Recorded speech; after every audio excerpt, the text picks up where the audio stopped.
नमस्कार छात्रों, आज हम अगला काव्य देखने जा रहे हैं जिसका शीर्षक है अनमोल वाणी। अनमोल मतलब जिसका कोई मूल्य नहीं हो सकता, जो अमूल्य है, और वाणी मतलब भाषा जिसे हम कहते हैं। प्रस्तुत काव्य के कवि संत कबीर और भक्त सूरदास जी है। यानी कि कबीर जी के कुछ पद यहाँ पर दिए हैं और सूरदास जी के भी कुछ पद यहाँ पर अध्ययन के वास्ते दिए गए हैं। कबीर देखिए, थोड़ा सा परिचय। कबीर यह भक्तिकालीन निर्गुण काव्य धारा के संत कवि कबीर मानवता एवं समता के प्रबल समर्थक थे। यानी कि वैसे तो वे निर्गुण काव्य धारा के कवि हैं। निर्गुण मतलब जो मूर्ति पूजा को विरोध करते हैं उसे हम निर्गुण कहते हैं। ईश्वर किसी पत्थर में नहीं है, ऐसा उनका कहना है। कबीर की भाषा में हम कहते हैं पत्थर पूजे हरि मिले तो मैं पूजू पहाड़। यानी कि उन्होंने मूर्ति पूजा को विरोध किया है। और दूसरे है भक्त सूरदास, उनका परिचय देखिए। सूरदास जी वात्सल्य रस के सम्राट माने जाते हैं। मतलब वात्सल्य रस, माँ और बेटे के बीच जो ममता होती है उसे वात्सल्य रस कहा जाता है, तो उसके वे सम्राट माने जाते हैं। यानी कि उसका उन्होंने बड़ी खूबी के साथ वर्णन किया है। आपका नाम कृष्ण भक्ति धारा को प्रवाहित करने वाले कवियों में सर्वोपरि है। यानी कि भक्त सूरदास जी ने कृष्ण भक्ति का काव्य ज़्यादातर रचा है, जिसमें उन्होंने बाल कृष्ण की बाल क्रीड़ाओं की अच्छी जानकारी हमें दी है और उसमें वे सर्वतोपरि माने जाते हैं। अब देखिए, हम काव्य की ओर चलते हैं। पहले कबीर दास जी के पद, पहला पद देखिए। जैसा भोजन खाइए तैसा ही मन होय, जैसा पानी पीजिए तैसी वाणी होय। यानी कि कहा गया है यहाँ पर जैसा भोजन खाइए तैसा ही मन होए। मतलब जैसा हमारा आहार है उस आहार के मुताबिक हमारे विचार होते हैं। यानी कि आहार के अनुरूप हमारे विचार होते हैं, हमारा मन होता है।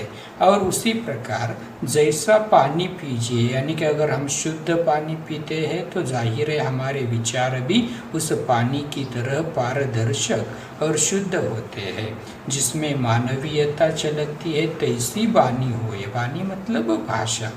तो हमारा आहार आचरण इस पर ढेर सारा निर्भर रहता है, ऐसा कबीर जी को इस पद में कहना है।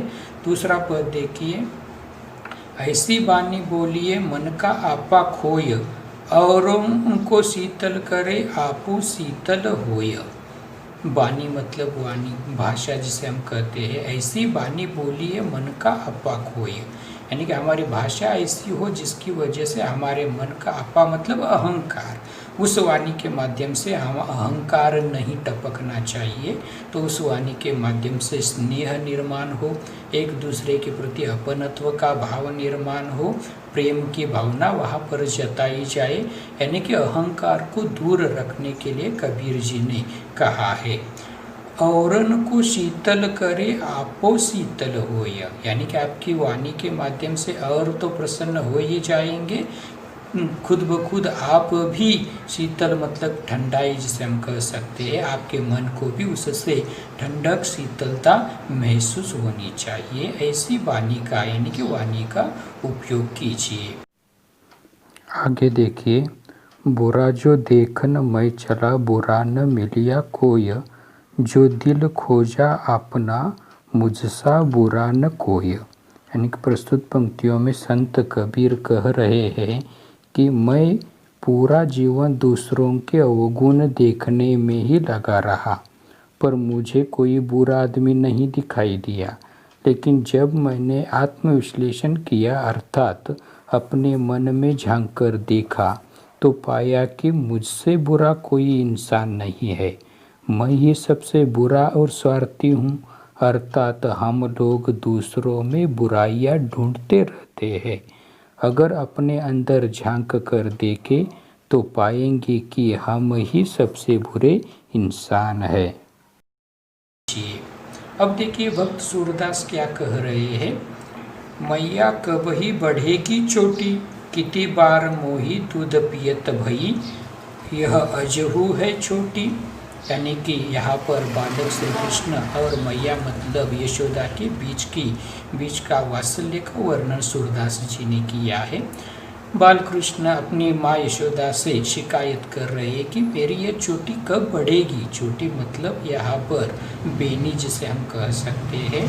तो यह मेरी चोटी कब बढ़ेगी, तुम तो कह रही तो कि दूध पीने से चोटी बढ़ जाती है और बार बार मुझे दूध पिलाती हो, फिर भी यह चोटी जितनी है उतनी है, वो तो लंबी नहीं दिखाई दे रही है। तू जो कही तो बल की बेनी जो हवे है लांबी मोटी, कांचो दूध पियावत पची पची देत न माखन रोटी, यानी कि तुम बार बार मुझे दूध पिला रही हो, माखन और रोटी मुझे कदापि नहीं दे रही हो।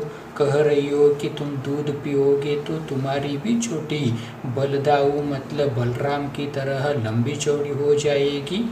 यानी कि यहाँ पर पची पची मतलब बार बार तुम मुझे दूध पीने के लिए यानी कि प्रलोभन दिखा रही हो इस चोटी का, लेकिन चोटी बढ़ ही नहीं रही है। इस प्रकार की शिकायत बालक श्री कृष्ण अपनी माँ यशोदा से कर रहा है। अंतिम देखिए वाक्य, सूर श्याम चिरंजीवो दो भैया हरि हलधर की चोटी, यानी कि आखिर पद में सूरदास जी कहते हैं कि सूर श्याम मतलब यहाँ पर सूरदास जी ने चिरंजीव दो भैया, यानी कि श्याम मतलब सावला जिसे हम कहते हैं श्री कृष्ण, और दो मतलब हलधर जिसे कहा जाता है, हलधर मतलब बलराम जिसे हम कहते हैं, दोनों की यह जोड़ी अजरामर रहे। इस प्रकार अंतिम भावना सूरदास जी ने प्रस्तुत पंक्ति में प्रकट की है। तो धन्यवाद छात्रों।